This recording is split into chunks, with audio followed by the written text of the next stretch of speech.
All right, boys, welcome to my Awakening Maegu guide at long last. Okay, I've spent many months now trying to master this class and learning the ins and outs, everything you need to know about it. This guide is going to be the Bible for Awakening Maegu. It will cover everything you need to know about PvE, everything you need to know about PvP, and everything in between. About the class. It'll explain all the passives and how to play it. It is going to be a longer guide, so remember to make sure you hit that like button in the comment section and leave a comment on the video if you like the video. But most importantly, don't get intimidated by how long the guide is. If you need something, just go to the timestamp that you need and then come back to it as necessary, okay? So like you can always bookmark the guide and come back to it. You don't have to watch it all in one sitting unless you really are an advocate for the class. So, all right. Why are we playing Awakening Maegu? Well, it's because she's the coolest looking class in the game. She's got some of the coolest effects in the entire game in her purple skill effects here.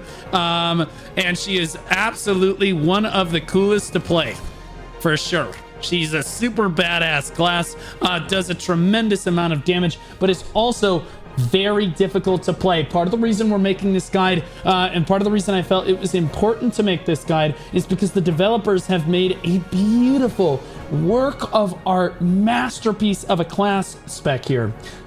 But they have done such a poor job presenting it to people that a lot of people don't feel that Awakening Maegu is an approachable class that they can actually learn and do a decent amount of damage on or figure out in any competent way because they don't explain the passives. They don't. I'll get into it here in a second. But they've done a poor job presenting the class. But once you understand it, oh my gosh, it's like butter. It's so nice to play. So let's get into it. All right, so the first thing we're going to cover, the first skills in the kit here, your class buff in the top left here. All AP plus 25, critical hit rate plus 30%, max HP plus 1,000, and then the following effects will be applied in Spiritforge each time that you Spiritforge in the Foxfire of the Foxtail fans. All evasion plus 60, air attack damage plus 10%. So again, while you're in Spiritforge and those Spiritforge skills are working for you, and again, this is why it's so important, especially if you're class buff, you will trade way better if you're just in Spiritforge. Okay, so once you're class buffed, you're going to be doing a lot more damage, and you'll notice that this is one of the only classes in the game that has air attack damage on their class buff. Interestingly enough, Awakening Maegu is the only class spec in the entire game that really can take advantage of air attack damage. There are some other classes in the game like Kunoichi and various other classes that have skills here and there that can do a lot of damage with air attack damage. I'm not saying that's not a thing. This entire skill kit in Awakening is focused around air attack damage. This is part of the reason the class is so difficult to pick up, is because you need to understand your skills like super well, or at least understand what the combo is, or you're just not going to feel like you're doing any damage. Anyone that walks away from Awakening Maegu and says, I just don't do enough damage, is usually just bad at Awakening Maegu. And I know because I did that many times before I figured out what the actual combo was supposed to be, especially in PvP, okay? So air attack damage. If you don't believe me, if I just go to air attack, look how many skills in this kit are air attacks. Just about almost every skill in your kit is an air attack. You also have 3 air smashes in this kit, which will juggle people while they're in the air. So like you have like, you know, your standard floats and your knockdowns and stuff. Usually Maegu, you're talking about floats. You're going to knock people into the air and then you're going to spin them through the air. Okay, while you're CCing them, okay, or while you're damaging them, they are going to be twirling through the air. It's not a combo that you see on other classes very often. She's not like the other girls. It's super, super cool, but it's also very difficult to understand what you're doing. But you need to understand that air attack damage is an integral part of this kit. And so really, the most important thing for Awakening Maegu is that you understand that. Okay. Also, in your build, this is the only other deviation from your build that you're really going to be taking here. I'll put on my kabuas. Is that in your sovereign weapon, if you're an Awakening Maegu main player, like this is your main class, you're going to want to take air attack damage in your sovereign weapon crystals. Okay, highly recommend doing that. That's the really only deviation from your build that you're going to be doing. All right. Also, I do recommend evasion for sure on Awakening Maegu. I've been experimenting with DR recently because of the new patch and PvE and stuff, but I absolutely am going to be switching back to Awakening. And if I was maining Awakening Maegu, I would be playing evasion. No question, because she scales much stronger with it, especially with that class buff now, giving you 60 extra evasion here. And then again, her 9% evasion passive and her other evasion passives. And then the devs have told us that they're just going to continually buff evasion until it's on par with DR. So I'm okay with that too. Okay. All right. What makes Awakening Maegu so hard to play? Well, that would be because the passives are not explained anywhere. There is a very critical part of your kit called Spiritforge, and it's mentioned in here, but it's not ever explained for any reason anywhere in the kit. Not in the main, not in the passive tree, not in the awakening tree, literally nowhere. I don't I don't know what possessed the developers to not explain how this very critically important feature of the class actually works, but hey, here we are. Oh my god, I'm so sorry. Why does my weapon look like I'm a homeless hobo? Okay, that's better. All right, that's better. Open it up. Okay, yeah, you can close it again. All right. All right, so Spiritforge. Furthermore, to make it even worse, so the Spiritforge is not explained, all right, anywhere in the kit. To make it even worse, there's no passive indicator to tell whether or not you are in Spiritforge. But it's absolutely quintessential to the kit, or you don't do any damage or have any AoE whatsoever. It's not explained at all. I don't understand. There's no indicator. Almost every other class in the game, correction, every single other class in the game has a passive indicator, or their passive is explained somewhere in the kit. The passive is explained, or there's a passive indicator to tell you that you're in Spiritforge. But there is none on Awakening Maegu. That's what makes this class so hard to play. So the first thing that we're going to do is we're going to cover what Spiritforge is, and how to know when you're in Spiritforge, what skills put you in Spiritforge, what skills take you out of Spiritforge, etc. Okay. All right. So first of all, Spiritforge. Why is this so important? Spiritforge changes the colors of your skills.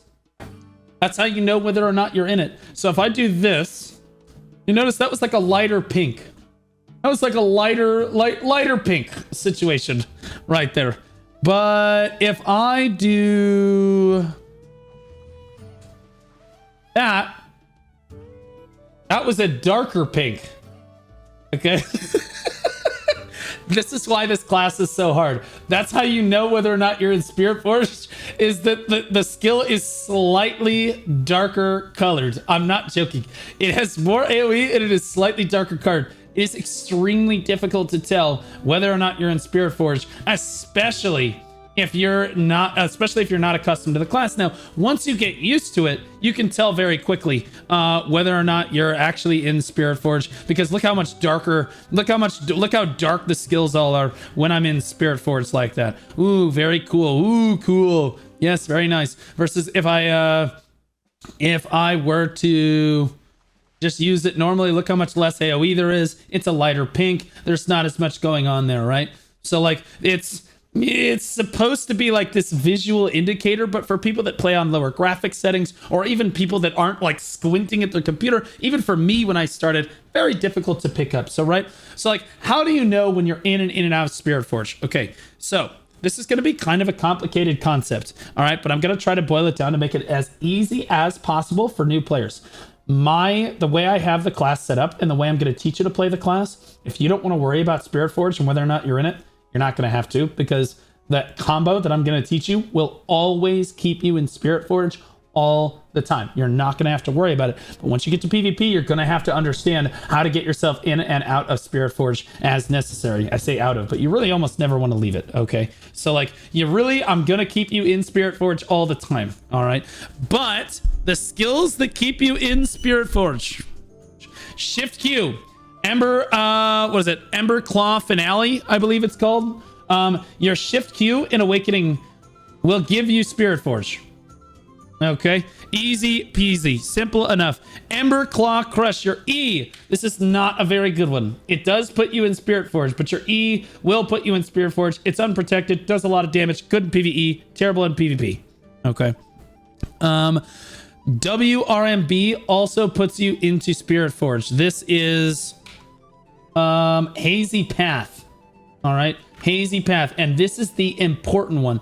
This is the one you're constantly going to be using this to make sure that you're in Spiritforge to start your combos with. You're always going to be using Hazy Path at all points in time. Okay, so like at the start of every combo, it's Hazy Path. You're gonna pre-buff yourself, and then look at that, we're always in Spiritforge the whole combo long, easy peasy. But you're always gonna do this even if you're in pre-awakening. Hazy Path also happens to be, so I'm in pre-awakening right now. You can see because I can cast all my pre-awakening skills that Succession Maegu could cast right there. But if I want to get to awakening, you just forward RMB, and look at that, we're in Spiritforge, and it has swapped us to awakening. One of the smoothest swaps in the entire game. Very quick, very easy. No problem. It also gives you an evasion buff of 9%, but we'll get into that later when we cover all the skills.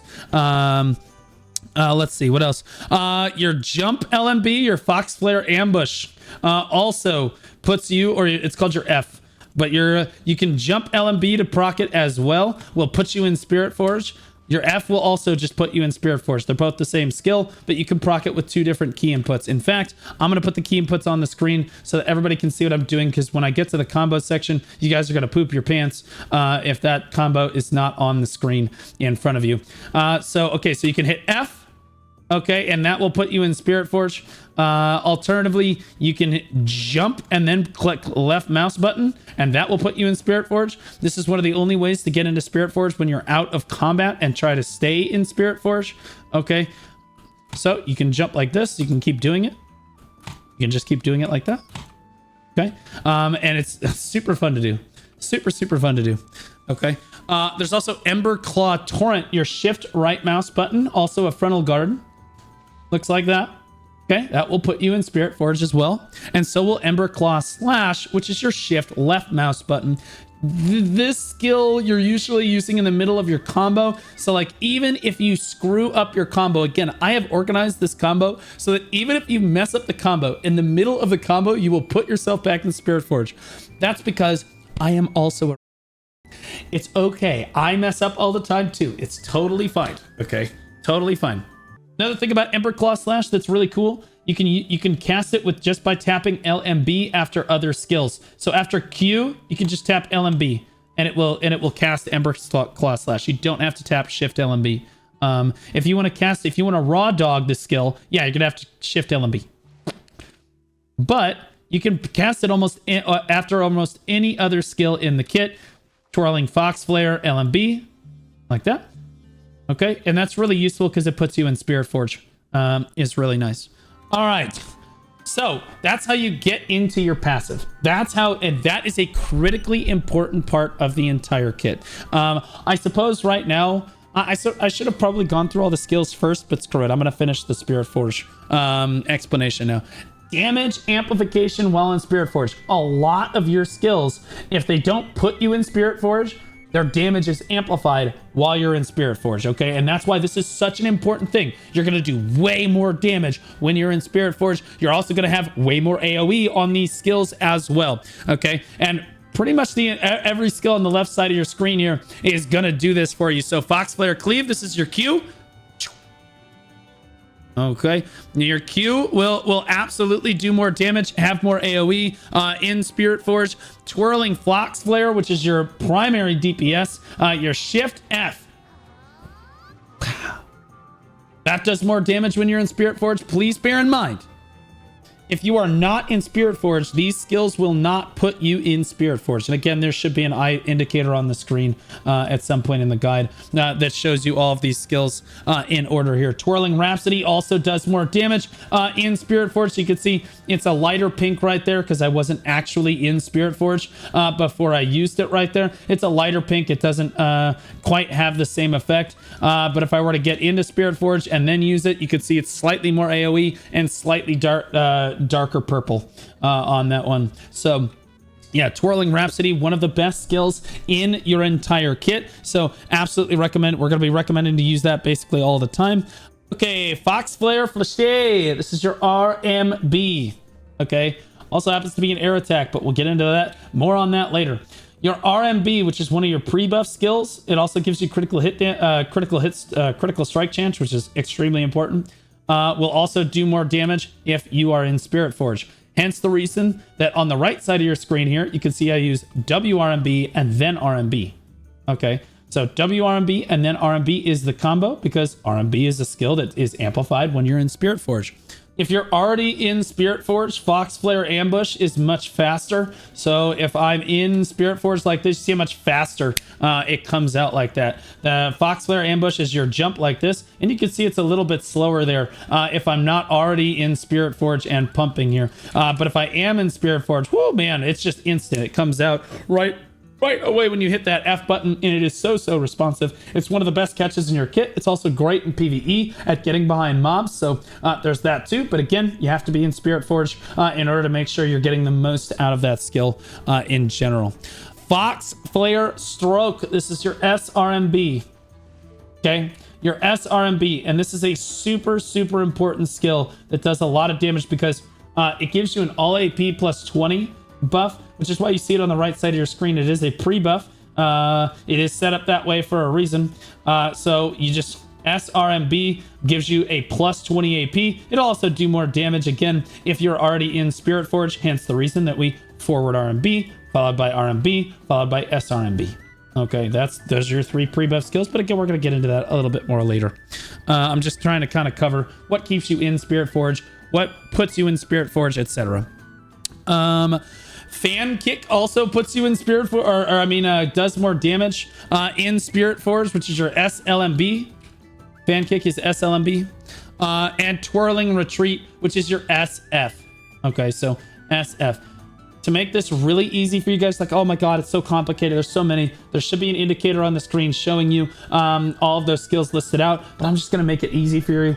Basically, if the skill doesn't put you in Spiritforge, it does more damage when you're in Spiritforge. Okay, that's basically the general rule. Okay, so like pretty much all of the skills in your kit, if they're not putting you in Spiritforge, are going to be the ones that are doing amplified damage while in this state. Okay, so now let's talk about what exits you from Spiritforge. Okay, so what will take you out of Spiritforge? We've talked about what puts you in Spiritforge. We've talked about what benefits from Spiritforge, but why is this such a hard passive to manage? Well, the hard part about Spiritforge is that everything takes you out of Spiritforge. Unless you consistently always are using skills, you're immediately going to leave Spiritforge. So watch this. Boom, boom, boom. I stop casting for half a second. Even 0.2 seconds, you will leave Spiritforge. If you stop your combo for even a millisecond, you will absolutely drop Spiritforge. It is extremely frustrating. So like, you'll be in the middle of your combo, you'll be like, oh, what? And then you'll come back and then you won't be in Spiritforge anymore. I'd say it's realistically about half a second. You have about half of a second, not exaggerating, to make sure that you get that you cast the next skill in the kit. Otherwise, you're just not going to be in Spiritforge anymore. Okay, so make sure that you're constantly, when you're doing the combo, you need to make sure you are going to the next skill as quickly as possible. And if you don't remember, just throw out skills. You do okay, just throw out skills. All right, you try to stay in Spiritforge as long as you can. All right. And you also need to hit something. That's a great question. Thank you, chat. You need to be hitting something. If you aren't hitting something, it will exit Spiritforge. Okay. Actually, no, it won't. But like, actually, no, it won't. You will not exit Spiritforge if you don't hit something. So I'm in Spiritforge right now. This is Spiritforge. I'm in Spiritforge. I'm in Spiritforge. I'm no longer in Spiritforge. Yeah, I'm no longer in Spiritforge. Okay, so if you stop for even half a second, you don't have to actually hit something though. I was like, wait, I had to like think about it for a second. No, you don't have to hit something. But if you're not hitting something, you're probably going to be out of Spiritforge in a second because you're not going to be able to use the next skill in the kit. Eventually you're going to run out of skills to use and then you're cooked. Okay. All right. So you don't need to hit something. Now, what else takes you out of Spiritforge? Believe it or not, your dash takes you out of Spiritforge. Well, how am I supposed to move?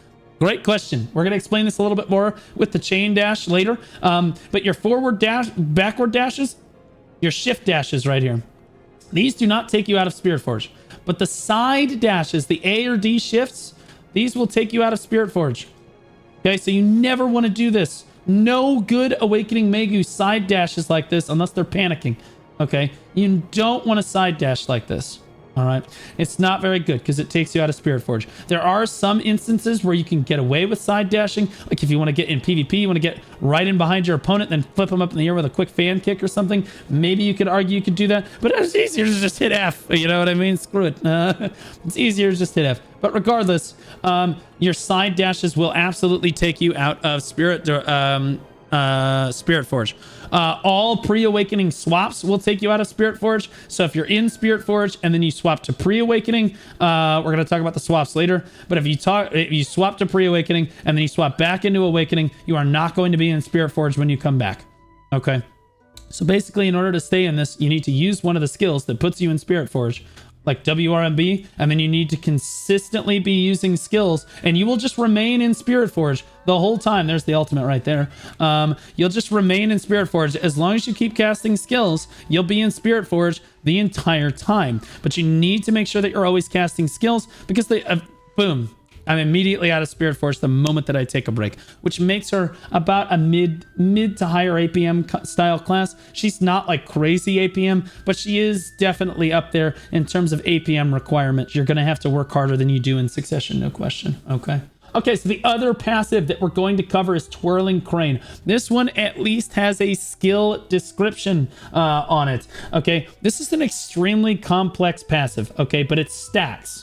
All right, it stacks as you use certain skills. All right, as you use Twirling Fox Flare, which is your Shift F, Fox Flare Encore, Twirling Rhapsody, which is your A or D RMB, Fox Flare Stroke, which is your RMB, and Fox Flare Cleave, which is Q, Fox Flare Flèche, which is Forward RMB, WRMB, Twirling Retreat, which is your SF, and Fan Kick, which is your SLMB. That was a lot of skills. I'm going to make it really easy on you, okay? So the more you use these skills, the better the passive will stack, okay? And the passive, it used to give you critical hit damage.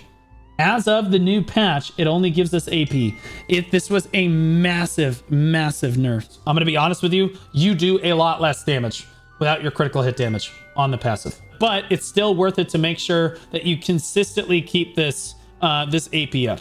Okay, so this passive needs to be consistently procced. Fortunately for you, the skill combo that I have laid out on the screen, that we're going to talk about here in a few minutes, also, it will just keep this passive up all the time. Okay. So let's look at this. This is what the passive looks like on your bar. It looks a lot like this. Okay. Magic AP or Magic AP +4. Well, blue, that's not very good. Well, believe it or not, if you keep using it, now it's got, you see now it's a 20-second cooldown, but now it's Magic AP +8. Okay. And if you do it again, now it's only a 10-second cooldown, but it's Magic AP +12. And there's a lot of skills that will keep this passive consistently up for you. You can see it keeps refreshing itself on the bar here. So as long as you're consistently using the skills in order in the kit, this passive should be running for you all the time. It is critically important to making sure you're doing damage on Awakening Maegu, that the Twirling Crane passive is active. A lot of people do not understand that this Twirling Crane passive is not Spiritforge. Your Spiritforge passive is a different entity than Twirling Crane. Most people that think that this is the passive indicator for whether or not they are in Spiritforge, that is not the case. You need to make sure that you understand this does not mean that you're in Spiritforge. Right now, we are not standing in Spiritforge. Why? Because we haven't cast a skill in a few minutes or in a few seconds. But we still have the passive running, and you can keep that passive up while you're out of combat like this. Okay. So they are two very different passives, and Awakening Maegus that don't understand how to play the class, or maybe just don't understand how to explain the class. Because I'll be honest with you, a lot of Awakening Maegus do very much so understand how to play the class, but they couldn't explain it to you if you paid them. They can't explain it to you. That's why there's no guides, like in-depth guides for this class, is because it all comes innately. You just have to feel it, right? It's a lot of feel, right? So that's why I'm kind of making this guide. So Twirling Crane, different passive than your other passives. Now let's move on to the skill explanations. Let's talk a little bit about Twirling Crane. All right. This is a passive, so this skill has an active and a passive effect. The passive effect we talked about earlier when we talked about Spiritforge. Now we're going to talk about the active effect. The active effect gives you basically half of your HP back. It's giving you 2,800 HP back, all right? Now, to be clear, so if you get really low, you trade poorly with somebody, you can dash away, okay, get really far away, and then Shift E. It will dash you back a little bit. She'll kind of dance back and RP a little bit, and you'll get like half your health back. Okay, it's a really, really good skill. You cannot go wrong with that skill, especially in like PvE. If you mess up your combo, you take a lot of damage. Just dance backwards, Shift E, boom. Okay, on this, look at that rank 5 RBF goat right now in Battle Arena. Absolute goat. Tell me that this isn't somebody you want to take a guide from. He's got rank 1. I look so good. I have some rank 1. I got basically everything. It's crazy. Okay, so that's one of the skills that's going to give you HP back in the kit. She doesn't have a crazy amount of HP regen outside of Twirling Crane, and then we're going to talk a little bit later about one of her Soul Charm, which is her one of her Rabams skills later on, which is going to give her HP back as well. But Twirling Crane is your primary HP regeneration tool if you find yourself in a lot of trouble. Just please understand, it is unprotected, so you got to be careful even in PvE with that skill. Now we're going to talk about our pre-buff skills. So we're going to talk about the skills in this kit in the order that you're basically going to be using them, okay? And I just want to make this very clear. If ever you're watching any of my guides, like my class guides and stuff, I always organize my UI in the same way every time. And this will help you learn Awakening Maegu if you do the same thing. So you can copy my UI here if you want to, but I always do the same thing. I always put the class buff right here on this first one. Okay, and then all of my movement skills are right next to that. So all along the bottom of the screen, you're going to see the class buff and then the movement skills, okay? The right side of my screen are going to be my pre-buff skills, okay? They're my pre-buff skills. Alternatively, in classes like Wizard and Witch, I don't really have pre-buff skills too much, so these end up being utility skills along the right side. But for Awakening Maegu specifically, these are the skills that you're going to be using first in the kit, and they are listed in order. So first you're going to use WRMB, then you're going to use RMB, then you're going to use SRMB. You are not, however, going to use Shift E in your combo. Okay, that is a utility skill. That's a utility skill. We'll get into what that does later. We're not going to touch on that right now. On the left side of your screen, this is your damage combo, and the skills are once again in order. So if you're wondering what the PvE combo is, it's WRMB, RMB, SRMB, Q, LMB, Shift F, SF, Shift Q. But we'll get into we'll get into the specifics on that later.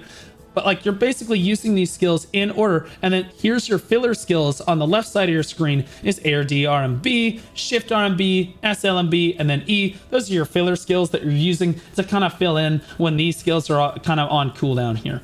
Okay, so we're going to talk about these skills in order and why they are the way that they are. We touched on them a little bit when we talked about the Spiritforge Passive.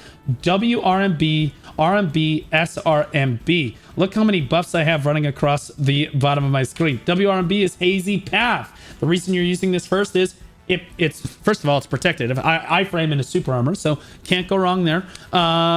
And it Spirit Forges you, so it puts you in Spirit Forge, which is important. We talked about that before. Then your RMB is Fox Flare Flechet. It's fun to say. This is an air attack, but it's also an air smash, and that's going to be important when we get into the PvP segment of this video. I use that to great effect in the PvP segment, but most importantly for Fox Flare Flechet, it gives you critical hit rate plus 30%. Awakening Maegu's critical hit rate is not very good. She does not have 100% critical hit rate on all of her skills. In fact, her primary damage skills, like her Shift F, like this, does not have 100% crit. I also think that Twirling Rhapsody, I don't think, also has 100% crit, although I will double check that real quick. Where's Twirling Rhapsody? There it is. Yeah, it only has 30% crit. So very low critical hit percentage, and you need that 30% critical hit rate buff. Plus, you're going to have the extra 30% from your skill add-ons, and then the making sure that you have +5 crit, so important while you're grinding. Obviously, I don't have it right now because I'm not buffed up, but like having +5 crit while you're grinding, so important. Okay, because you need to be at 100% crit or you're just not doing damage. You're just going to find yourself getting outperformed by the other Awegus, the other 4 Awegus that currently exist on the server. But I'm hoping with this guide, there's going to be a lot more of us walking around. Okay, so that's your RMB and why it's so important. And now for the most important one, your SRMB. That's this one right here at the bottom here. That is, there it is, stroke. I'm like, where's Fox Flare Stroke at? There it is. Okay, so Fox Flare Stroke. This is your AP buff. Okay, you need to use this all the time. PvP, PvE, you have got to get in the habit of always using this. So you should always be RMB, SRMB. Even if you're not using WRMB, okay? Even if you're not using Hazy Path to get the evasion buff and put yourself in Spiritforge, like especially if you're just, like your PvP, you're just buffing yourself. Okay, you're buffing yourself. RMB, SRMB. RMB, SRMB. Okay, and you can see at the bottom of your screen, all AP plus 20, critical hit rate plus 30. 30%, all right? Very important. You will not do damage unless you have procced those 2 things.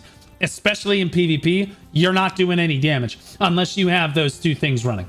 Okay, if you have those 2 things running and you're taking advantage of air attacks, you should be some of the highest DPS in the game.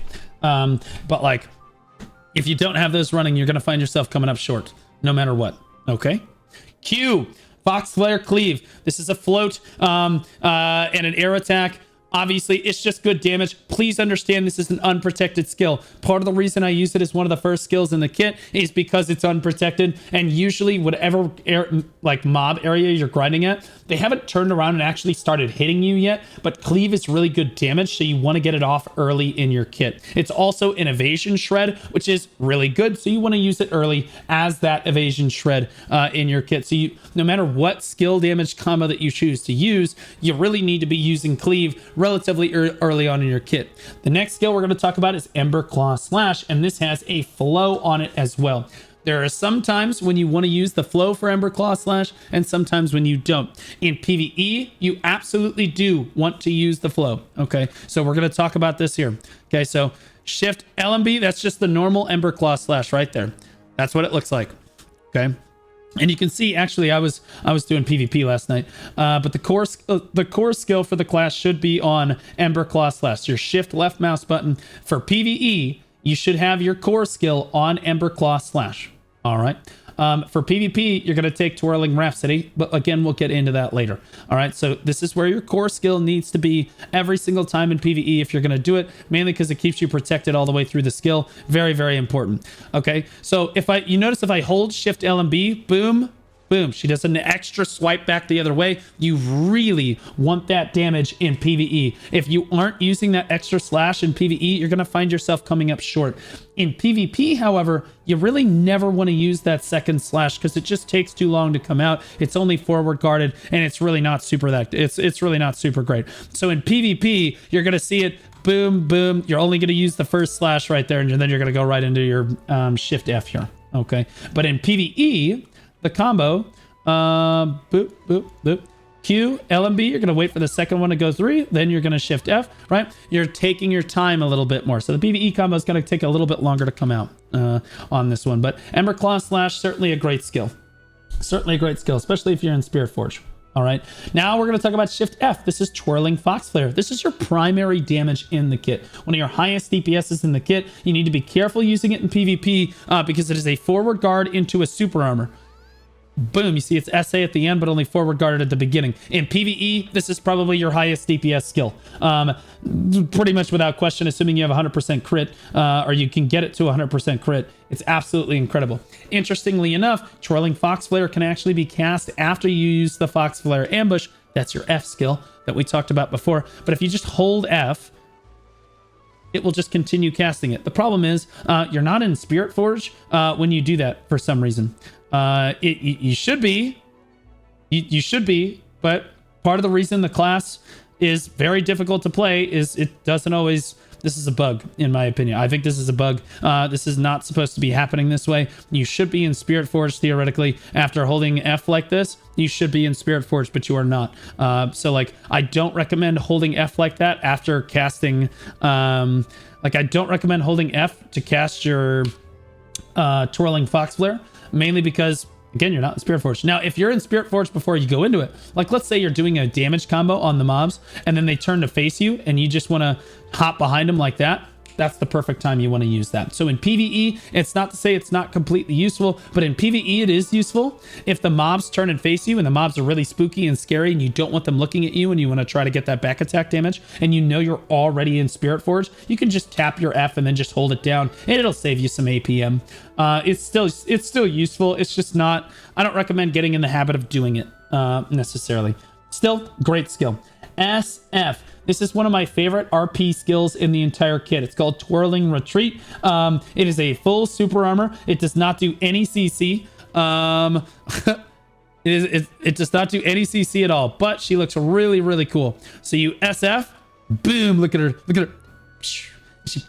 She puts the fans away. It's so badass. It's so cool. I love watching her do that. But Twirling Retreat is a great skill. It's one of the only lingering super armors that you're going to have in the kit here. Followed by, you're going to use Twirling Retreat straight into Shift Q, which is Ember Claw Finale. Okay, and this is also a lot of damage. Okay, this is a lot of damage. It also puts you back in Spiritforge. So again, you have... This is putting you in Spiritforge. This is putting you in Spiritforge. This is putting you in Spiritforge. Like this is putting you in Spiritforge. So you can see like every couple of skills, guys, even if you mess up my combo, you're going to be fine. All right. I've made this idiot proof. Just keep using the skills in order and you should be fine. All right. You'll miss a little bit of damage, but it'll be okay. All right. It'll be okay. Ember Claw Finale. Really, really cool skill. It's also your ultimate ability. It's also your ultimate ability, and once I get 100%, I'll probably show you guys that if I can get to 100%. It's pretty cool. It's definitely worth using. It's one of the 100% that you should unlock in like in this spec of the kit. It's not like Scholar where you're gonna lock the 100% because it's kind of garbo, right? This is actually a pretty good skill in PvE that you should use. Mildly useful in PvP. You can catch people with it. It is a CC when you ult with it, but basically just a long-standing super armor alongside Twirling Retreat. So basically the combo is going to end up looking like SF into Shift Q, and you'll notice that you can linger that super armor for quite some time. It's not a full lingering super armor like all the way to the end of the animation, right? So you need to understand that when she twirls backwards on Twirling Retreat, she's going to lose that super armor. Like, it's only while the skill is running. It's not while she's in animation like some of the skills on Awakening Witch have long lingering super armors. Valkyrie has those as well. At least Awakening does. Shift Q also, again, only while the skill is casting. Only while the skill is casting. Hey, girl, hey. Hey, girl, hey. How you doing? All right. Okay, so that's the main skills in your PvE combo. Now we're going to talk about the filler skills and one of the most important skills of the kit, Twirling Rhapsody. And it's also super, super fun to say. Twirling Rhapsody is arguably the best skill in your kit, mainly because you used to be able to spam it all the time. Now I don't necessarily recommend spamming it, but this is an incredibly good skill. It's only really got... it does not have CC on it unless you put the core skill on it, but it twirls you around your opponent like this. You spin around your opponent, and this is why this skill is very good, especially against like block heavy classes. If you're struggling against warriors, Valkyries, guardians, etc., you can kind of stay on top of them and basically twirl around them. This will spin in behind someone's frontal guard and CC them like with that core skill on it, which is really, really cool. In PvE, it does a crazy amount of damage as well. So you have to understand that in PvE, this is a really good skill. I almost always finish with this skill. It twirls you forward, so it's really good for movement, and it's super armored as long as you're not spamming it off cooldown. You can use it when it's on cooldown, but you can see it's not protected, and it doesn't float people when it's on cooldown like this. Okay, so you need to make sure that you're only using it once every 5 or so seconds once it comes off cooldown. Very, very good skill though. It's A or D RMB. Then onto your shift RMB. This is a filler skill right here. Ember Claw Torrent. Not the best skill, but it's pretty good. It's a forward guard, and I'll be honest with you, in PvE, Forward guards are tough to come by for Awakening Maegu. So your Shift LMB and your Shift RMB are your primary frontal guards. All right. I don't use them in order because, again, I'm trying to put these in order so that even an idiot could do this, and they're min-maxed. These skills are min-maxed for a reason. To be clear, I did originally take the skill combination. I think I may have changed it a little bit. I took this skill combination from another content creator called Yambyam. He is a Korean content creator. He put out a guide for Awakening Maegu, but it was only like a 5-minute guide, and he really just he didn't explain the combo. He really just kind of put it on the screen. I'm explaining to you why this combo is really solid. I also, again, he didn't put the filler skills, I don't think, in here either, but I could be wrong. But credit to Yambyam where credit is due. Great guy, great content creator there, who originally introduced me to this PvE combo here. All right, SLMB is your fan kick down here. This is just an air attack. It's unprotected. It's also a float. So if you can fan kick somebody, and it's kind of hot because she throws her leg up into the air on it, but right, but like it's not super useful unless you're trying to get the air smash out of it on there, but not super great. All right, so again, SLMB, just a filler skill in PvE, does some damage, whatever. E actually does a lot more damage. Whap! Okay, it's also got a little bit more range on it as well, which is actually pretty useful for her. What is it over here? Here it is. Ember Claw Crush. Does a solid amount of damage overall. Takes a little while to go off. It is a CC in PvP, but you're not really going to see me talk about it because it's completely unprotected the whole time. You really only want to use this to, like, if the mobs are like really low at the end, there's 1 or 2 mobs left remaining, you throw out the E there, boom, there you go. That's what you want to use because you don't want to waste your kit again. Okay, all right. Now we're going to talk a little bit about the movement skills. WF, Fox Flare Charge. Okay, this actually has 2 charges on it. Okay, so you can use it once and stop. All right. Alternatively, if you just hold WF down, it will cast the skill twice. Like that. Okay, so you could go a really long way. This is your really long dash in PvP. You can either use it to hard engage. It actually does a substantial amount of damage in PvP. If you land on them with it, it actually does a pretty solid amount of damage if you manage to land on them with it. But again, you can use it to disengage as well. You can also curve it, but not super fast. So you can see I can turn the skill, but it's not going to turn on a dime or anything, but the skill does absolutely turn. You don't have to go in a straight line with that skill. Your shift skills are basically just your dashes from pre-awakening here. Hazy Path, I think they're called. Or I'm sorry, Spirit Step. Spirit Step and Chain Spirit Step.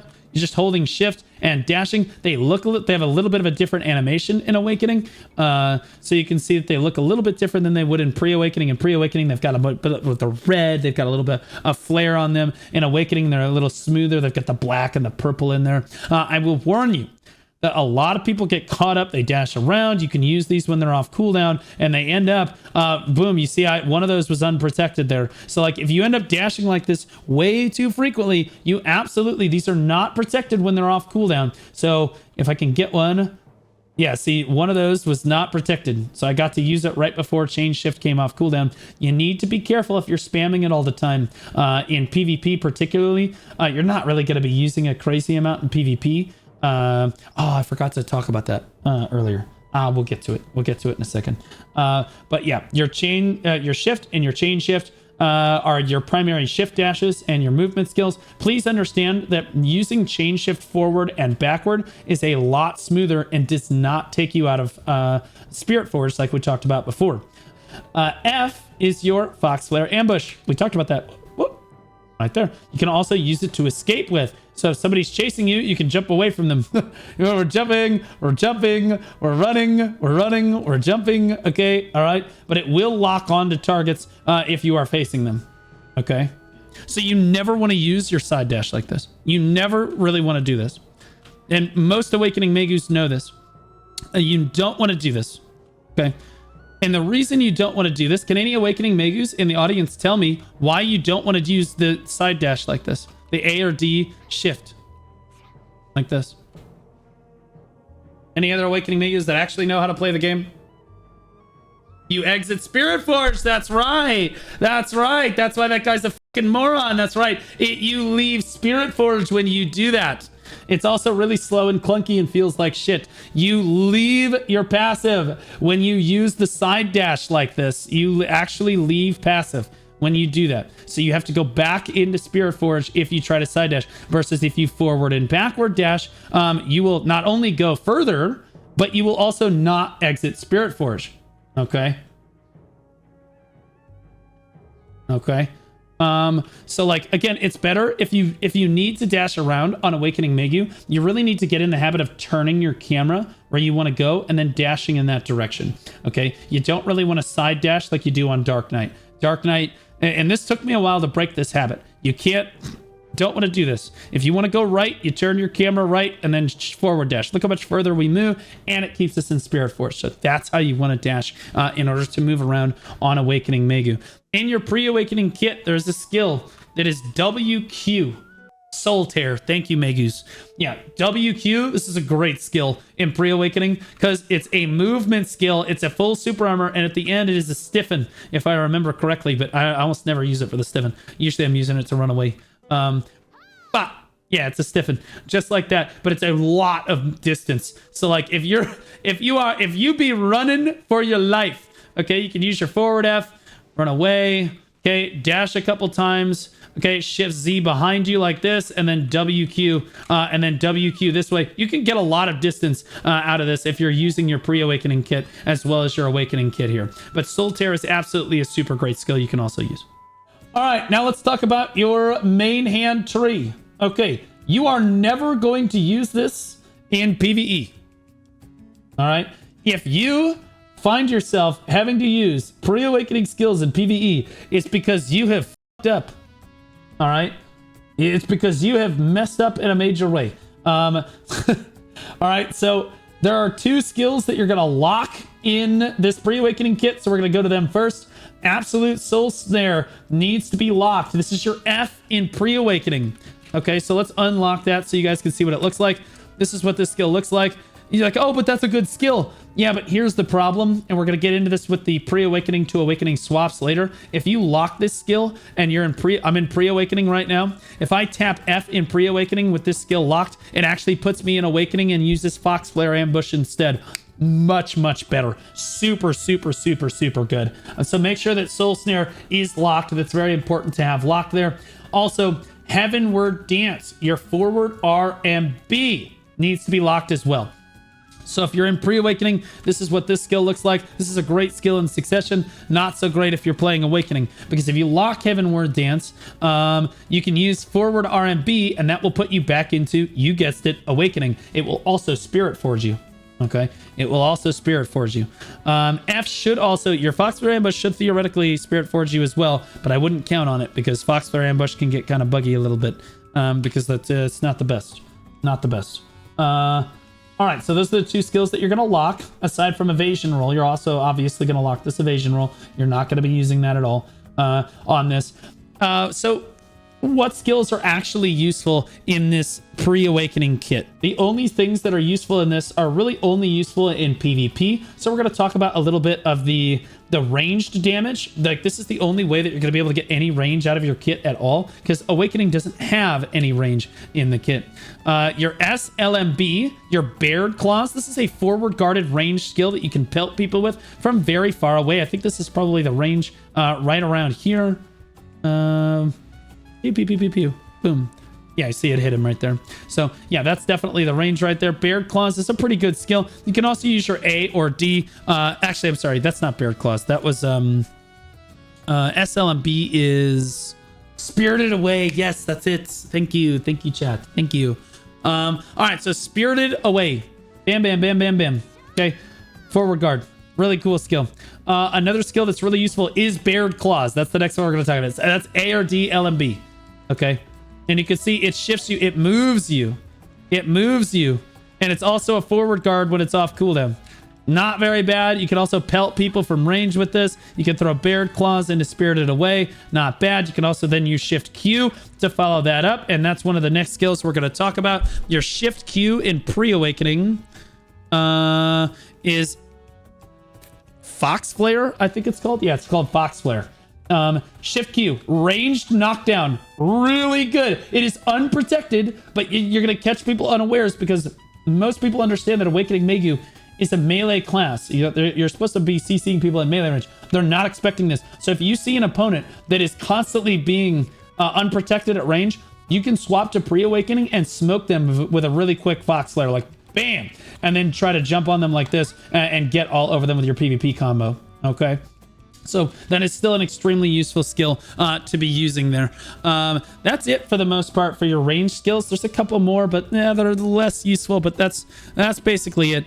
You also have Lurking Claws in Pre-Awakening, which is your SF. Okay, your SF will dash you back. Oh, whoops. Your SF is going to dash you back.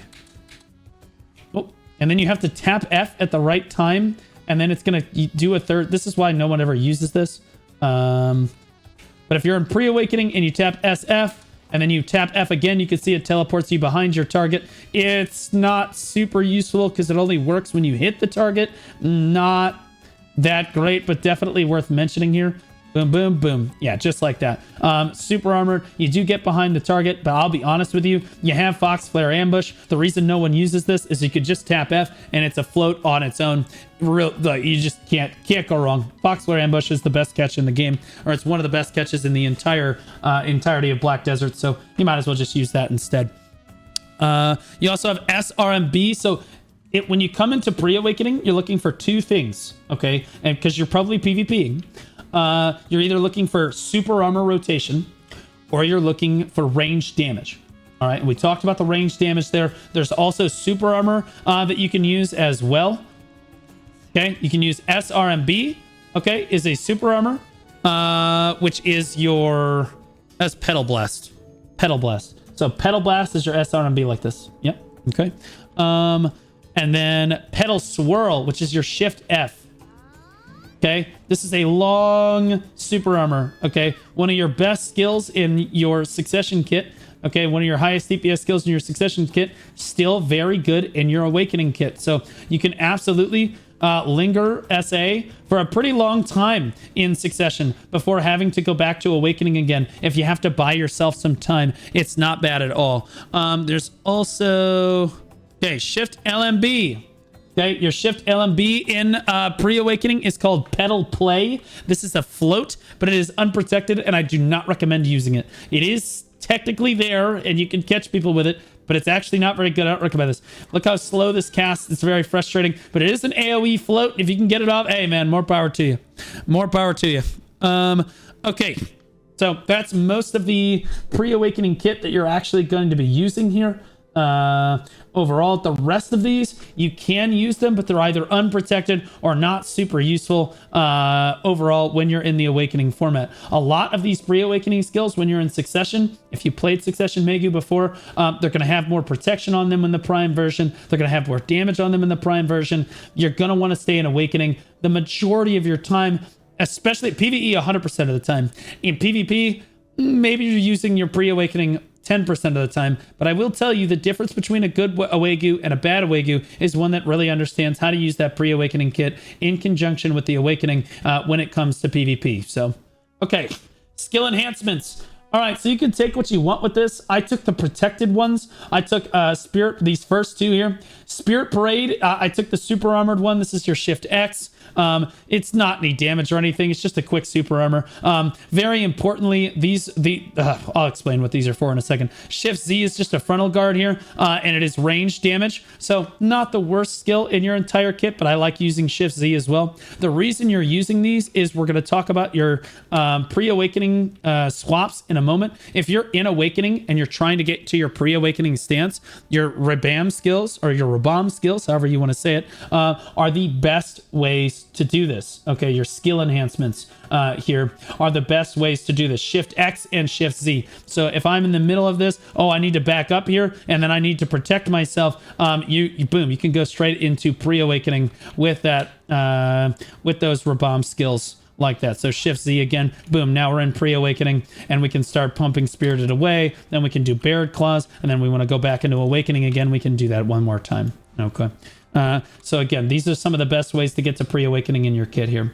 Now, The bottom one down here, this is Soul Charm. I'm actually going to move chat out of the way for just a moment. Soul Charm, I take this one. 250 HP every 2 seconds, 4 times. That's 1,000 HP total, and you're super armored while using the skill. You want to put this on your bar.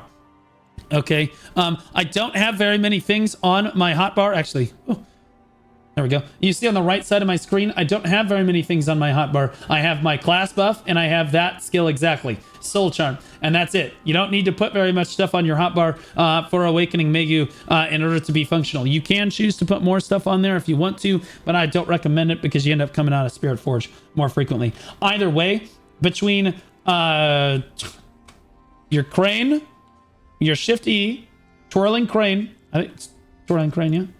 Yeah, Twirling Crane is your Shift E, and Soul Charm are your 2 abilities that give you all of your health back. Okay, so if you end up really low on health, whether it be in PvP or PvE, you want to try to... I hit the number 2 because I have it on the number 2. All right, that's going to start giving you HP back. It's going to tick HP back over time. You also want to try to step back from the mobs, and you want to try to use Shift E when you're in Awakening. Boom, like that. You want to dance backward like that. And then I usually hit the number 2 at the end of it. So I usually use Twirling Crane first. Okay, so those are the 2, like, we're going to get health back skills. All right, overall. Now let's talk about swaps from Awakening to Pre-Awakening and Pre-Awakening to Awakening. So let's talk about first, most of the time is going to be spent in Awakening. So how do you get to your Pre-Awakening skills? Okay, your Pre-Awakening skills are pretty easy to reach. Again, we talked about your skill enhancements before. Your Rabams skills, as a lot of people call them. Shift Z and Shift X. Boom, will put you in Pre-Awakening right away. And part of the reason I take protected skills on those skills is because I use them as Pre-Awakening swaps really frequently. Okay. So those are the 2 skills that you're primarily going to be using to get into your Pre-Awakening, and they will always be off cooldown, so there's really not a reason to use anything else. Now, as far as getting from Pre-Awakening back to Awakening, some people are like, oh my god, I don't know how to do this. Well, part of the reason that we locked the skills that we did earlier, Soul Snare and Heavenward Dance, is because you can WRMB from Pre-Awakening stance, and it will put you right back in Awakening again. So, like, no matter how long you spend here, you're like, oh, okay, boom, and now we're back in. And we're pumping again. And we're pumping again. Oh, we want to get back out into Pre-Awakening again. And to be clear, Pre-Awakening also has... You can use your dashes and stuff in Pre-Awakening. All right, so getting into Awakening. Yeah, so we locked Soul Snare, and we locked Heavenward's Dance. The reason you lock the Heavenward Dance, like I said, is forward RMB. The reason why you're going to lock the Soul Snare is because you tap F. Okay, and it will bring you... Now I'm in Awakening right now. Okay, because I tapped F. All right, so you can go from Pre-Awakening to Awakening by simply tapping the F key on your keyboard, or WRMB, which is usually what people are going to do. Okay. Those are the 2 swaps that you're really, like, using all the time. Okay, I think that's it for swaps. All right, so now we're going to have to move on to combos. We're going to get into... what combos you should be using. All right, let's talk about the PvE combo. All right, PvE combo. We're gonna put it on the screen in a...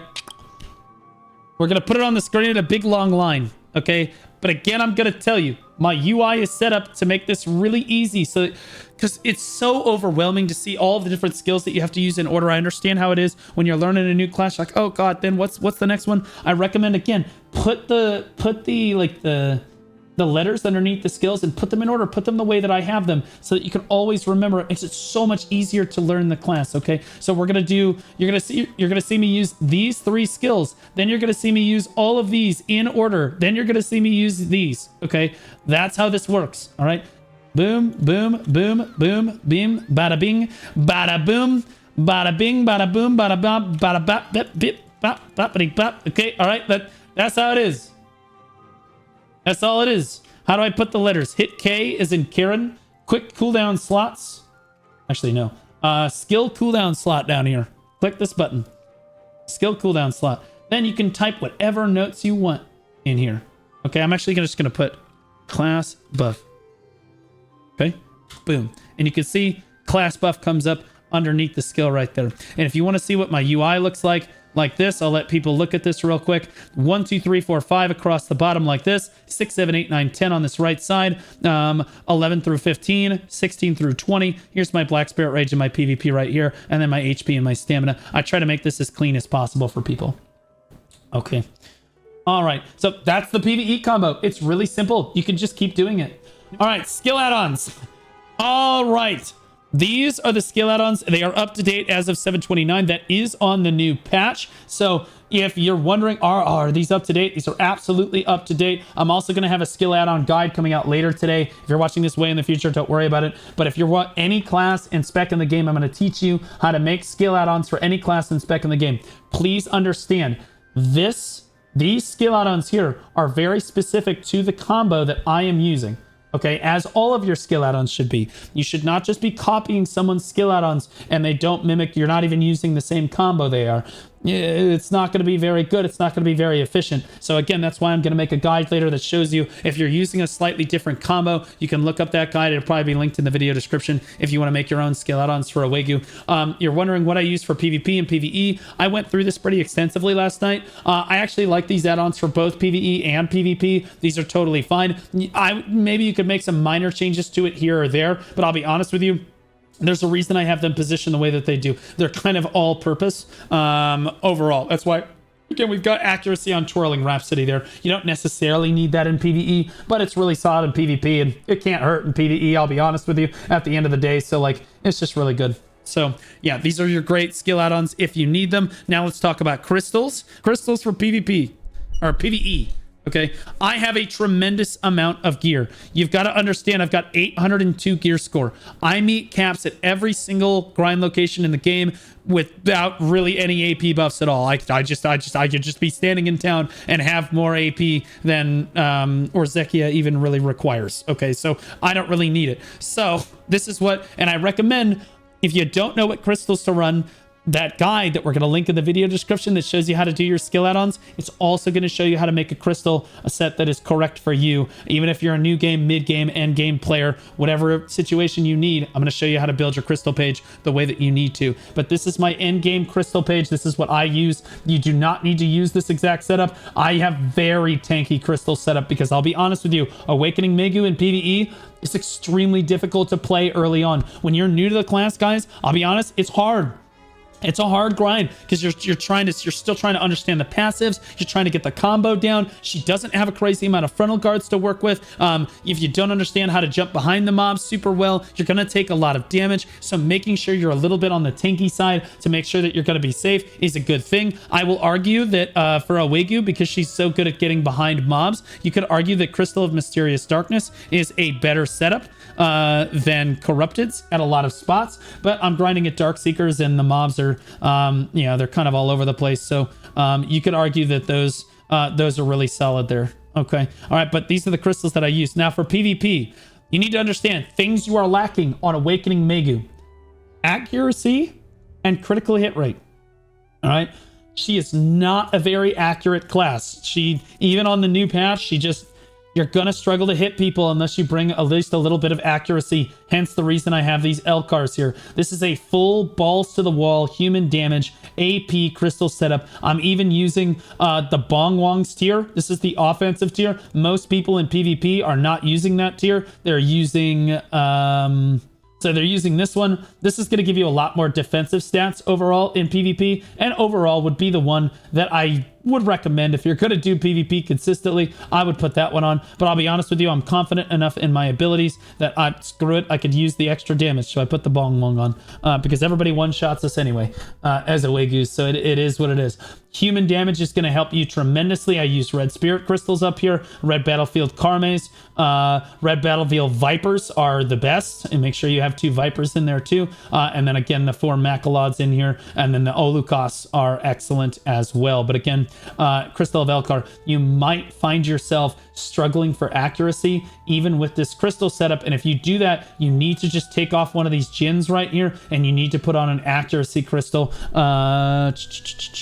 in your Karazad. There it is. I only have a wand because I'm broke, but yeah, you can put an accuracy crystal in here. This is plus 50 accuracy. You'll be hitting them at that point, and trust me, if you can hit them on Maegu, you can kill them. It's like, if it bleeds, I can kill it. kind of deals. All right. As long as you're doing stuff correctly, this class pumps damage. Very, very good class in terms of overall DPS. Even after, I'll be honest with you, we definitely do a lot less damage because the Twirling Crane passive got changed the way that it did, but we still do enough damage that you should be able to kill pretty much most targets that are your gear score. Unless they significantly outgear you, you should be okay. Okay. Artifacts. The artifacts that I use are Vicious Shadows with Kabuas. Okay, this is BIS. Although if you can't get, on current patch, this is BIS. If you can't get Vicious Shadows, you can use target openings. Anything with special attack damage in it is good. Also, if you're a lower geared Maegu, don't feel afraid to use all-out attack. Don't feel afraid to use species damage. Are absolutely super good. Species damage particularly are really, really good at those low to mid-end spots to help you hit the recommended AP for the different grind zones in PvE. Really, really good. If you're talking about PvP, you ideally would have the DR accuracy crystals. Or DR accuracy... You'd have a DR accuracy setup. There we go. So you'd have the DR artifact or evasion artifact, actually, is what I would use. Evasion. So you can either use the evasion artifact. If you're an evasion build, use the evasion artifact. If you're a DR build, you're going to use the damage reduction build. Dekia's artifact. Yeah, these. So you'd have two of these, whichever one you're going. If you're going DR, you'd have two of those. If you're going evasion, you'd have two of these. Either way. But like again, it's balls to the wall damage on this one because people just one-shot me anyway, although I'm working on getting those artifacts. And when I do have those artifacts, I will absolutely be putting them on over the magic accuracy. But for now, and these are good to sub in if you have them, magic accuracy artifacts are absolutely good. Like I said, we struggle with accuracy here. And then I use the wild humans, which is the human damage setup, to do, again, more damage to adventurers. You can use an accuracy setup. I don't think there is an accuracy Lightstone setup. So really it's just the human damage setup that you're looking at regardless. Okay. All right. So that's what I do for artifacts overall on Awakening Maegu. You do what you want with it, but that's what I am running. Okay. Now we're going to talk about the hard part of the guide, but also the super fun part of the guide. PvP. Let's talk about PvP on Awakening Maegu. Succession Maegu has a lot of AoE, has a lot of range damage, solid mid-range caster. Awakening Maegu, not nearly as much AoE, and a lot of single target damage. Single target damage. You're one of the best duelists in the entire kit, or in the entire game. So, the Awakening Maegu. One of the best duelists in the game that doesn't have a grab. Okay. And if you struggle against grab classes, this class will help you. Okay, this is like a therapeutic class. If you don't like being grabbed, because it's going to be really tough to grab you. it's going to be a little hard in order to actually grapple onto you, especially on this new patch here. One thing we didn't talk about, one aspect of Twirling Rhapsody that I did not talk about before, but we're going to talk about now because it's really only relevant in PvP, is that this drains the target's forward guard permanently. Okay, I say permanently, but it's like, I don't know, like they can't get their forward guard back for like 30 seconds. All right. So if you really struggle with like knocking down a forward guard or those block classes, those pesky block grab classes, Twirling Rhapsody will absolutely turbo these people. They're like, I'm a Succession Nova and I can stand and block forever. No, you can't, bitch. No, you cannot, because Twirling Rhapsody, boom, there goes 20% of your block right there. 20% of your block. It used to be that I'm pretty sure it used to work when it was on cooldown. I don't think that it works anymore when it's on cooldown, nor do I recommend using the skill when it's on cooldown. But you absolutely can just turbo blast people's forward guards. If they're just standing in forward guard, they are your plaything. They're your toys. You want to make them nervous about coming out of that forward guard or that forward guarded super armor to come fight you. Okay. Part of the reason that Awakening Maegu is so good is because she has some of the best CC catch skills in the entire game. Mainly because if you see your opponent use a forward guard, they're dead. Got him. Got he, bitch. Okay, because the moment you see them forward guard, if you're within range, assuming you're fighting within this range right here, which we're going to talk about, you need to always try to be within this range right here. The moment that they use a forward guard, tap F. Got him. Got him. Your Fox Flare ambush is the best catch skill in the entire game. People talk about the Hashashin skill. That skill is also really good. It's like Arid Descent or whatever it's called. It's just like that. It's really, really powerful. It's a float for just tapping F, and it teleports them behind them. It's protected. You literally cannot go wrong. It's an instant blink. Like they forward guard, you burn them for it. On top of the fact that if you don't have your jump up, like the ambush up, and you're this close, Twirling Rhapsody. Okay, and we talked about before how you have Ember Claw Slash in PvE. You're gonna pick up Twirling Rhapsody in PvP. Okay, Twirling Rhapsody is now a float if you pick up the core skill on it. So, okay, all right. So you can basically float people. You can twirl in behind their forward guard. You can twirl in behind their forward guard like this, and it will CC them. Every single hit of Twirling Rhapsody is a float. No matter which one you hit them with, it is a float, and it will catch them. Okay, so these are two of the best catches in the game. Yes, you can get one-dimensional using only those two catches, but there are other catches as well. All right, so those are the first two big catches in your kit that you're going to be working on, all right, that you're going to be working with. And when you're in PvP, I'm going to be honest with you, for 90% of players, that's going to be enough. You're not going to need more because most players in Black Desert Online suck at PvP. All right. So like really, even if you don't know whether or not they're in a forward guard, you can just keep testing them. You're just like, not in a forward guard. No problem. Okay. All right. Okay. Oh, got him. Okay. There we go. And now, and then you can just serve them. Okay. Like I'm telling you, most players are not good enough to even understand how to deal with that. Now, there are players, especially if you're an AOS and you're dealing with somebody that's super sweat. All right, so those are the two catches you're really worried about there. Again, we talked about your pre-awakening catches. Your shift Q from range is a knockdown. Okay, shift Q from range is a knockdown. That's your Fox Flare. It's a big AoE knockdown. That's really, really powerful. Really, really powerful. Okay, and if you're wondering, how do I capitalize on that knockdown? Well, you can shift Q and then dash forward. Boom, boom, boom. And then pop them up in the air again and just start doing your PvP combo. Okay. But you just WRMB to get into Awakening and you're right on top of them. So that is also a great catch as well. The rest of your kit, I'm going to be honest with you. You're working with primarily unprotected skills. She is, for all of her advantages, she has a lot of gaps in her skill rotations. She's not like a Succession Draconia. She's not like a Guardian. She's not like an Awakening Dosa or an Awakening Sage that is going to be standing in full protection all the time. You're going to have gaps on this class 100%. You have more gaps than Swiss cheese. All right. So yes, you can be oppressive and make your opponents think that they're living in the 1800s, but also they can punish you really hard if you're not careful. Your Q, your cleave, this is, well, it's supposed to be a float.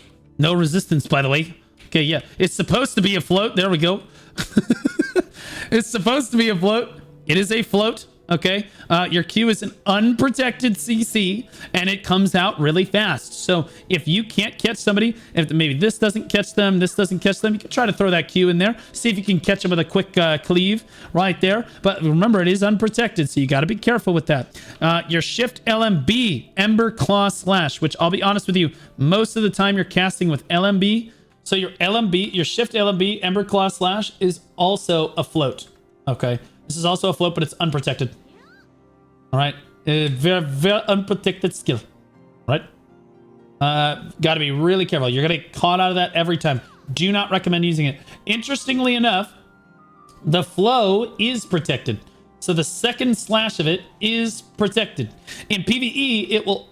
This is what catches a lot of Awakening Maegus, is you get used to Ember Claw Slash being protected because you put the core skill on it. So many Awakening Maegus get used to and complacent, and so when they go into PvP, they go to use Ember Claw Slash thinking the whole thing is protected. They get knocked out of it, and then they start crying like a little girl. Okay, just be careful. The first part of Ember Claw Slash is completely unprotected, but it is actually a float. Okay, the rest of the catches in your kit, not super great. SLMB is honestly the best unprotected float in your kit aside from Cleave. This is your kick. Wakachow. She kicks her head foot out in the air. It's not just useful because it's a float, it's also an air smash. So boop, but oh, didn't quite get it off. Didn't quite get it off. Okay, so I'm struggling on the bot, all right, but it works on people, I promise. It works on people, I promise. But normally, I'll be honest with you, you're not really using SLMB a whole lot. I do not use SLMB to air smash anyway. So it is an air smash, but not super useful. There's a better air smash in the kit that we're going to talk about here in a second. Okay. Your PvP combo, is it the same as your PvE combo? No. It's very different. Well, not very different. You're still using like the same skills, but in a lot different order. So because you're leading off with one of your 2 primary catches, in most cases, you're leading off with and the PvP combo. Note, put the PvP combo on the screen right here. Okay. I'm gonna DM him in post. Just put the PvP combo on the screen. All right. So this works off of pretty much any catch that you have in the game. So if you catch them, this combo will work. And it is min-max optimized to make sure that you're taking advantage of air attacks. Okay, very, very important. All right, so I'm going to catch them with Twirling Rhapsody here. And then you're going to skip WRMB. You're just going to go Twirling Rhapsody, RMB, SRMB. Then you're going to re-CC them with Cleave. You're only going to use 1 hit of LMB, not the 2 hits that you use in PvP, or PvE. 1 hit of LMB, Shift F, okay? Then you're going to skip SF, you're going to go to Shift Q, and if they're not dead by that point, you're going to Twirling Rhapsody again. All right? But again, that combo will just be on the screen. I'll demonstrate it here very quickly. Twirling Rhapsody, boom, boom, boom, boom. Bada bing, bada boom, boom, Twirling Rhapsody again. Everyone is dead at the end of that combo. Okay? The reason that you are doing the skills in this order, okay, to put this in perspective, we're catching them with Twirling Rhapsody here. Okay, so you know what? I'll cover up the skills as I talk about them. We're catching them with Twirling Rhapsody. Then we're using RMB. The reason we're using RMB is because RMB is an air smash. Okay, so it will literally keep them in the air. The first skill, Twirling Rhapsody, will float them. RMB will spin them while they're in the air. So they'll do this torpedo effect thing, which is pretty cool. If you've ever been comboed by a good Awakening Maegu, you know exactly what I'm talking about. This little torpedo effect thing. So you smash them with Twirling Rhapsody straight into RMB. Actually, you know what? Instead of putting these, I'm just going to put numbers on them. How about that? 1, followed by 2, followed by 3. Okay, and the other reasons you want to use RMB and SRMB is because, guess what? Those are your pre-buff skills, okay? So you're also pre-buffing at the same time, all right? That you're getting ready to burst them, all right? So you catch them, and they're your pre-buff skills. Can't read the pink. Okay, I will change the pink. I'm sorry. Okay, so 1, 2, 3. This is your re-CC. 4 is your re-CC. That's your cleave, okay? Then only 1 hit of 5. Okay? Only 1 hit. All right. I'm actually going to put a dark background on here. Okay? Then you're going to hit him with 6. This is your big DPS. This is big damage right here. Then you're going to hit him with 7, your Shift Q. And then literally Twirling Rhapsody is 8. And then Twirling Rhapsody is 8 again. Okay? That's the PvP. That's all the time you're going to have when they're on the ground. The reason you're hitting them with this in this order, guys. Okay, I'll very briefly explain why I've crafted this way.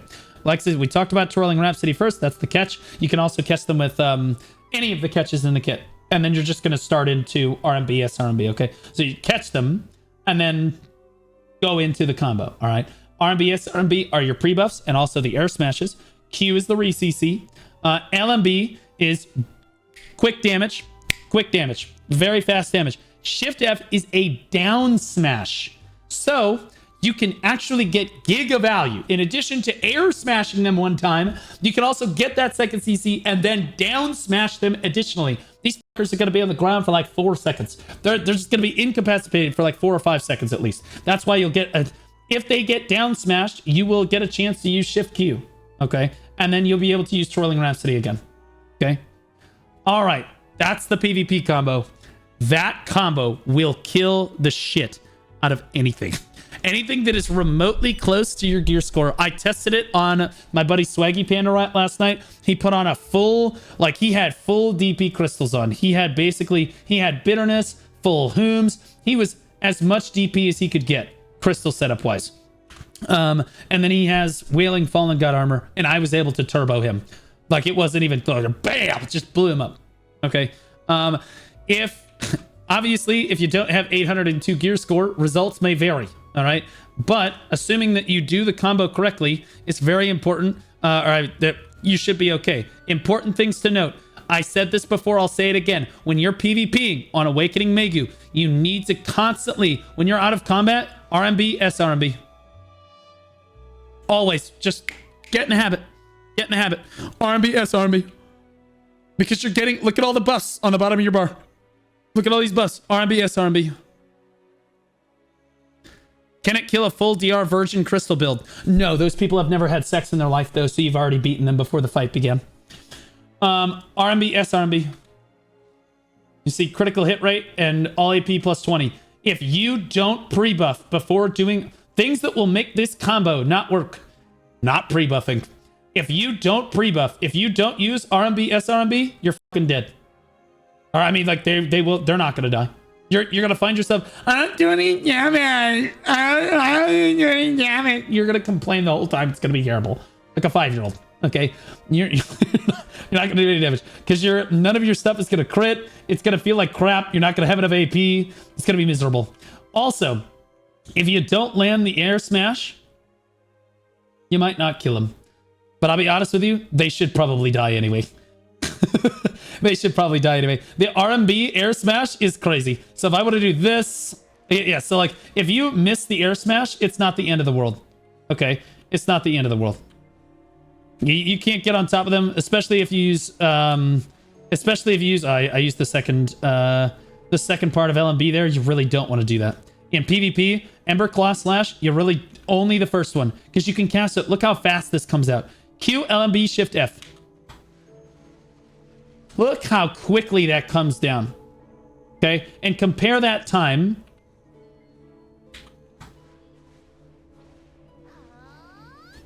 to that. Look how much longer that took. Okay, if you use the second hit of Ember Claw Slash in PvP, you're griefing yourself. Like hard. Do not do that. Okay, you really just want to pop, pop, pop. Okay, and then you see it's a down smash while they're on the ground like that. So he popped there. So that's how you do it. All right, that's how it's done. That's the best Awakening Maegu combo that I could theory craft and come up with. I'd love to hear what people say in the comments. Guys, if you've watched the video this long, please like the video. Share it with your friends. Comment. What you like, what you didn't like about the video, etc. It would mean a lot to me. It took me a long time to learn this class. It was my goal to basically lay this class out in an extended format. I know it's a big guide, but for those people interested in Awakening Maegu, it's probably not that long for you guys. And it probably, hopefully, helped you learn a class that previously was relatively unapproachable because Spiritforge, none of the passives are explained, the indicator's not there. There's gimmicks and quirks with the class that you just don't understand innately unless somebody explains it to you. So I appreciate you guys. All right, guys. Thanks so much for watching the video. Remember to like, comment, subscribe. Really appreciate you guys. I'll catch you in the next video. Remember, the link to the how to make your own add-ons if you have your own Awakening Maegu combos and stuff is down below. I'll be sure to update this guide in the future if anything happens that changes the classes dramatically, guys. Thanks so much. Peace.